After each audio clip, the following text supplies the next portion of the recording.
I think SiGMA in Rome, I think it should be a great summit there. First, starting with SiGMA, I mean, it's an amazing organization that's growing and growing and growing around the world. How is it for you? How's business right now? Well, I think yes, SiGMA and even all the other expos. Sometimes I even wonder, even ask myself, how do all these expos, these conferences still work together? But I think one thing to look at is the level of these expos, the level of these summits. I think one summit after the other, wherever you go to a summit, you realize that 1 year after the other, they go to the next level. And this is exactly the plan we have for SiGMA in Rome, our upcoming expo. We want to always take it to the next level. And if you look at what SiGMA is doing, we are moving away from having sort of just like the gaming industry. The gaming industry passed through a phase whereby, I've been in the industry 12 years now. We used to call it initially the Wild West because everyone was doing whatever they wanted, so everyone could do anything. But then bit by bit, regulations started coming in.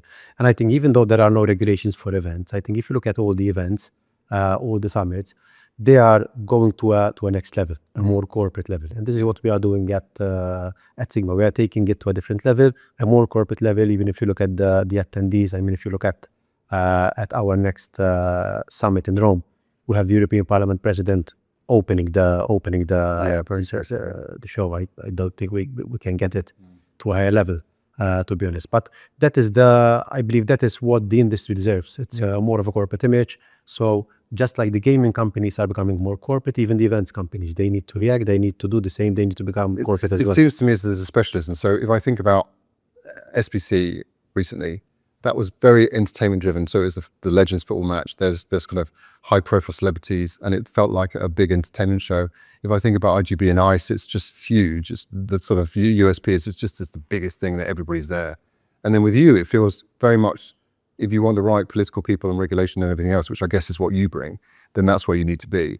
And if I think about the Dubai show I went to in February, it was astounding that you had the mixture of kind of money and politics together in such sharp focus that I found it very, in fact, in terms of impact on my experience of the industry so far, that was probably the one that had the biggest. I enjoyed the last one in Lisbon, but I thought Dubai was the one that really opened my eyes. Yeah, I think you are spot on with that. That is what we believe we should do. And at SiGMA, that is one thing we focus on. We believe that our role is to bridge the gap between governments and operators, between the operators who need the regulations and those who actually write the regulations. And it is not easy to do that because I was the regulator myself. I used to meet regulators who for them meeting with the operators was not on.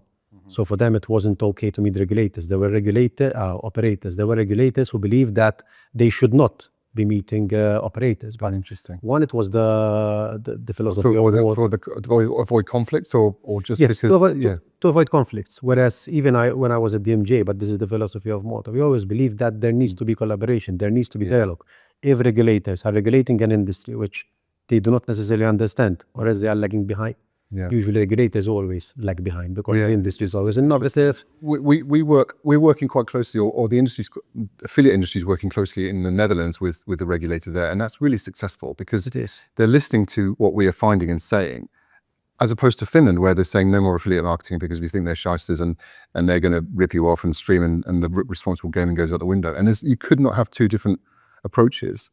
So it's interesting how there's even in the Western, even in a very small area, you've got a difference of approach. We obviously prefer the Netherlands one because it means we've got a voice and we can help guide it. Yeah, but ultimately, if regulators do not get in touch with the industry, if they do not get the expertise from the industry, and you have an industry which is ready to give you the expertise for free, I'm telling you how I'm operating, then you'll know better how to regulate. But if they do not do that, ultimately there are some regulators who still believe that by keeping the distance, they can in any form or shape stop the industry or control the industry. Ultimately, the industry, it can either grow unregulated or it can go regulated. And if you have proper regulations, I think a number of operators would prefer to be regulated in a proper way. But ultimately, if you do not regulate properly, or if you have no regulations, industry will still grow. People will still keep betting. People have been betting since since the nights. Exactly. Well, before that, and so ultimately, betting will still take place. So it's either we provide would regulators provide, countries provide a properly regulated environment, or else people will still bet, but in an unregulated way. Yeah, I mean, it seems to be two areas. Well, I asked a question at actually one of the recent events. I said the blend between the regulation, the law and guidance, the enforcement, and then the education. It feels as if all the conversations is around regulation as opposed to the enforcement and education, because you can see people getting around the regulations in all sorts of ways, whether it's an operator or it's a player, because players, they kind of work in networks. They can tell each other they don't want to. In Germany, I mean, Germany has got really tight regulations on everywhere, and yet it's the biggest market for offshore crypto and unregulated betting. So, where's the balance? Yeah, I think one issue there is with some regulators, without going into which one of them. Sometimes they do laws and regulations which are too prescriptive, too detailed, rather than at least what the MGA did and what other regulators did. I mean, if you look at the Danish model, yeah, I mean, it's a very successful. That seems to be the one that everybody points towards. Yeah, fair, balanced. If you look at the numbers, it's above 90% for generalization. Yeah, That goes to show. So if you have a properly regulated environment, a number of operators will opt for that properly regulated environment. Yes. But if you go to restrictive and prescriptive, if you stay going into the detail of each and every item, if for each and every game a new operator launches, they need to get the approval, that by the time you give them the approval, the same game becomes, I wouldn't say obsolete, but pretty much there. Exactly. Because it would need so many updates that they would need to reapprove.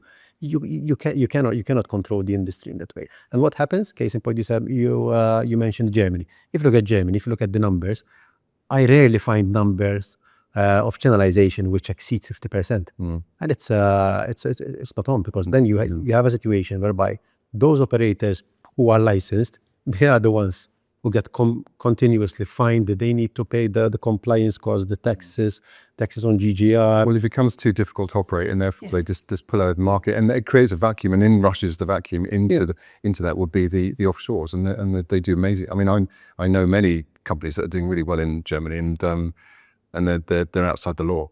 Yeah, and what happens is, and sometimes some regulators do not understand it, that ultimately, rather than the regulators, is the policymakers.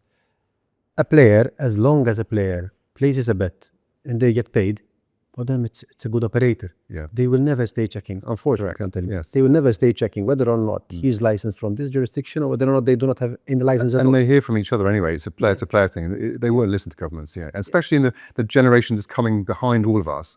The young generation, they've come up in this kind of network of RPGs and online games, and their friends around the world. It just takes one person in the network, 1,000, to get through something like a VPN or a way through, and then that's it. They're all gone. Yeah.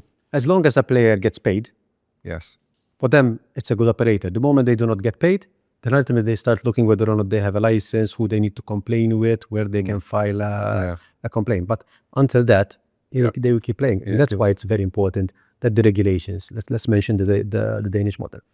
That's why regulations need to be fair, need to be balanced, because the moment they are fair, a number of regulators will opt for the regulated solution. There will always be the black market. Whatever you do, there will always be the black market. And we see it. We see both sides of it all the time. And we also get the offers from various different players, and the ones that aren't paying tax, obviously outside the regulations, spend it on marketing. And of course that's directed towards companies like ourselves. So we've got this tightrope to run. Which way do we go? The most important thing for us as an affiliate is to be advising our players to stay safe and not lose too much money, and keep safe from harm. So we've always got to make that value judgment between, is this a safe, responsible player, regardless of whether they're regulated or offshore, or are they just in this for the short term and at the detriment of a player? Yeah, the risk is there, because ultimately, I think the main reason why regulations exist, or at least should exist, is to protect players. Correct. So ultimately, if you have a properly regulated operator, then you know that ultimately anything which is happening through that operator is properly regulated. There are all the player protection mechanisms in place. Yeah. If someone is betting with an unlicensed operator, God knows where they are based, ultimately you can rest assured that they will not stay going into all these player protection mechanisms, because many a times they see them as a burden. And I remember I had a conversation with somebody who was saying that they'd won with a sports bet company, and because of the KYC at the same time, they weren't getting paid out, and therefore they were super annoyed. And then they instantly went to a crypto casino, and then they could just put money in, put money out, withdraw whenever they want to, and they were like, this is where I'm going to be, thanks very much. All that friction that they put into that system pushes them to the wrong side. And where do you think government should be on the blend of that, and also working closely with the safer gambling companies? The blocking, browser blocking companies. Should they be engaging with those companies? To be honest, I'm not sure how successful the browser blocking companies are, to be honest. I mean, VPN nowadays, to have VPN is not that you need to be a guru to know that VPNs exist. I mean, VPN, you can download a VPN app from the Play Store or Google Store. It's more about education, isn't it? Just understanding the risks and I would base it always on having proper regulation. We mentioned the Danish model. It's very clear that the moment you have a properly regulated environment, which is balanced, which is fair, the issue is fine. If you look at the numbers, you'd have 90% or above 90% channelization. So that means that ultimately you'll have 9, 8, 10% max, which is the illegal market, which is fantastic. There was something that's come out around the Swedish government have said that they're going to change the perception of what a Swedish player is. If you're serving to a Swedish player in Sweden, therefore you are liable for that responsibility. You can't just say you're offshore and they're going to go chasing after those people if they're going to do that. And we think that's a really good thing. We think that's fantastic. And it's going to really support the idea where you should be regulated and you should be inside the jurisdictions of the countries, of the people that you're actually reaching. Yeah, I agree with that. And if you remember well, we slightly touched on this topic when we were on the same panel in SiGMA in Malta. One issue I see is that there are a number of regulators who are doing their job. Then we can agree or disagree on the fines or whether or not they are sometimes exaggerated. We can discuss that. However, regulators are doing their job. Regulators are monitoring their operators and they are making sure that the operators who have a license are duly worthy of still having that license. What I see as a problem is I do not see something similar for the illegal ones. So for the licensed operators, we have the regulators. We have regulators in each and every country who is monitoring them. They are coming up with fines. If they are not, they do not have player protection mechanisms in place, they will hit hard on them. However, who is doing anything similar on the illegal ones? Most probably it's nobody, or as there are some countries, without going into which ones, some countries are doing effort and areas. However, some other countries are not doing that effort because there's enforcement against companies and it's enforcement against individuals, so it's the civil against the criminal. Yeah, and even at times, but there are sometimes it's police, sometimes it's the financial police, depending on the country. But they have so many things they need to take care of within that particular country, within that particular jurisdiction. That sometimes these illegal operators are not given priority. Whereas when you have the regulator is giving top priority on the licensees. And here what we need to keep in mind, because sometimes it's not clear, the vast majority of the regulators, because obviously I haven't met all the regulators in the world, but the vast majority of the regulators, they have the remit on their own licensees. It's like a club. When you have a club and you are a club member, I can remove you, I can expel you from my club if you're a member of my club. If you're not a member of my club, I cannot take any action against you because I have no remit on that. And similarly for regulators. So sometimes regulators are sort of asked to take action against the illegal, whereas regulators are sometimes I see people blaming regulators because you are not doing anything on the illegal. The regulator cannot do anything. Exactly. They do not have that remit. They can file a report. And the session last session I was in when the Nethers was there, and I asked him the question. So what are you going to do about offshore crypto casinos if they're not coming through the banking system? And he on stage said, well, "There's nothing we can do about it," which is not their remit. But I think that's quite a brave thing to say, and it's also a very useful thing to say because it identifies what needs to be done. Yeah. And then moving on to this, because if I see, obviously YOLO Group have just said that they're going to be licensed in the UAE and they're only going to do regulated markets. Now, what are your thoughts on that? Well, ultimately, in terms of the UAE, it's quite an interesting jurisdiction. There is a lot of movement. I believe the moment UAE decide to open their doors, then obviously it depends how they will open the door or how much they will open the door. The potential in the region is huge. Absolutely. If you look at what they did with Ras Al Khaimah, they issued the first integrated resort, and that's already looking like it's going to be a huge success. But for me, the moment because obviously in that region there is Dubai. Yes. The moment, which seems to be the center of the crypto decentralized finance industry. Dubai can be the center of anything they want to be. Yeah. Dubai is Dubai. They have the clientele there already. The moment, for example, I think the moment Dubai, they already talks with MGM. So MGM is in advanced talks. I think MGM, I'm not sure whether or not they already started building that project, but they do not have a license from the GCGRA. But the moment they do get the license, I think Dubai can become, if they want it to be that way, it can become another Las Vegas or another Macau. another Macau. Yeah. And it is perfectly located. They have the clientele there already. They already have the customers there. It's not that they need to make a huge effort to get them traveling to there, because everyone travels to Dubai already. Yeah, The VIPs are there already. So it's I think it's a win-win. Yeah, I mean, I'm just, if we had this conversation in 3 years' time, we might be sitting in Dubai rather than Malta. Yeah. Do you think? Yeah. Ultimately, they, to be honest, I think it will challenge more than more. That will challenge the likes of Las Vegas and Macau, because the number of VIPs who would be traveling even from those regions to Las Vegas, to Macau, but now you have it there next door to you. If you have an integrated resort, MGM resort there.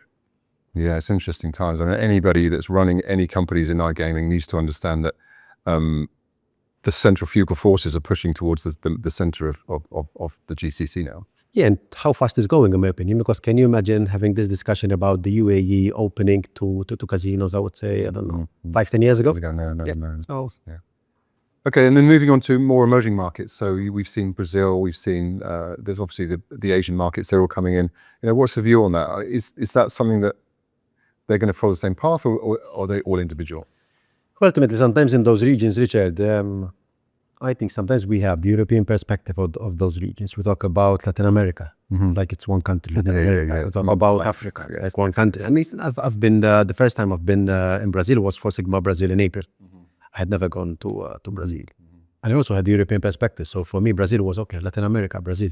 But when I landed there, you realize that, It's a total experience. this country is the size of UK, Italy, and France all together. Exactly. It's huge. It's a huge market. And what we've seen there, because even through SiGMA, we had a number of high-level meetings with government officials, with the regulators there. The moment they started regulating, one particularity about the region is, I think it's the only country I know of whereby they are regulating online before land-based, because usually land-based has always been regulated. Yeah. But there in Brazil, they had no regulations for land-based and for, at least not at a federal law, at a federal level, sorry. But now they regulated online. But even the moment they regulated online, they started seeing, obviously even from a government perspective, they started seeing the tax revenues coming in, and the large operators applying for the license to start to get online. So I think regulation is the way forward wherever you go. But if you regulate properly, then operators will start applying. If you look at, for example, Brazil, the fees are quite hefty. But then when you realize it's a 200 million country. So I think that prior to that, there was an expectation that not many operators would regulate, and actually quite a lot did, and it caught a few of our competitors out. So that's one of the reasons they've had problems. But it's good news, right? It's good news. It's great. For me, regulation is always good news. And then whether or not you need to fine-tune the regulation, because maybe you are too stringent or too lenient, then it's a separate discussion. They were talking about Finland the other day, because obviously Finland's going through it now, and they were saying between 50 and 80 operators, which sounds hopeful. And they're going to land at 80% channelization, which again, that sounds very hopeful. It depends on how many of those operators are going to license. And if it's only a few, then it's a real disaster. I mean, Netherlands hasn't got a lot. And that's one of the reasons why it's so open to black market abuse. Yeah, I think sometimes they even when I'm at Expo, sometimes they even ask individuals, panelists, what do you think about the particular region? How much channelization will they have? And everyone starts going 50, 60, 70. Well, it starts at 0, because that's where it is right now. It all depends on the way you regulate. If you regulate properly, if you regulate in a fair way, in a balanced way, you will have channelization. But if you are too restrictive or too prescriptive, then ultimately you will have issues. Yes, I mean, in Finland, there's going to be an orgy of TV advertising, outdoor advertising in your face, because they're allowing brand advertising, but they're not allowing affiliation and performance marketing and streamers. Streamers, fair enough, but I think that's we think it's obviously self-interest. We think it's a dangerous way, because we do provide information and insight into what's really going on with players. And if you chop us off, then it's just going to be the war of advertising. You won't be able to watch TV in Finland without watching a gambling ad. Yeah. That's the trouble. Yeah, but ultimately the advertising, I think, the advertising needs to happen. Sometimes there are jurisdictions whereby they try to ban advertising, thinking that the moment you ban advertising, you're gonna reduce the gaming or whatever. For me, the moment you stop advertising, you're just immediately giving a competitive advantage to the illegal operators. Yeah, correct. Because if an operator is paying licenses, is paying the license fees, if they are paying the due taxes, if they are properly licensed and in line with the regulations, why shouldn't they be allowed to promote or advertise in a properly regulated way Yeah. a product which is duly licensed? I mean, what's the issue? Then what's happened? No, What absolutely, happens? yeah. Then if you stop a properly regulated operator from advertising, I mean, how can you stop the illegal operator from advertising? You cannot. Exactly. And what happens? You're just adding another competitive advantage to the illegal. It's classic myopia. Yeah. And then let's talk about Italy. Let's talk about what's happening there. So, Yep. how do you see things laying out? And of course, you've got the event coming up very soon. So it's a really nice lead into that. Yeah, I mean, Italy is always an interesting market. From a gambling perspective, it's a huge market. It's one of the biggest markets in Europe. Now they have the new regulations whereby the operators will be fewer but bigger operators. So it's interesting. It's interesting time in Italy. We're going to have a number of panels discussing the Italian regulation whilst there, obviously. Rome for us in terms of SiGMA, it's our biggest event ever. I think it is triple the size of our biggest show we had. Obviously, there we have the space. We can have as much space as we need it. We are very careful for when it comes to the conference, the speakers we have there. We have a number of political representatives from Italy, but not just Italy. So I think it's looking super interesting. We have a successful site there. In fact, I think we're Casino Affiliate of the Year in Italy for one of the awards. I mean, there was one of the first awards that we received when I was CEO. So we've got an interest in the market. We think it's great. I mean, it's just across the sea from here and in Malta. And it's exciting. We're all really looking forward to coming. Yeah, I think SiGMA in Rome, I think it has huge potential. I mean, even if you look at Rome, I don't think there is any airline in the world which doesn't have a direct flight to Rome. So that's already advantageous. Yeah. And I think we've been welcomed a lot even by the Italian authorities. They are really welcoming us with the event. We're finding huge collaboration from the end. So I think it should be a great summit there. Great stuff. Well, I'm looking forward to it, and I'm looking forward to seeing you there. Same.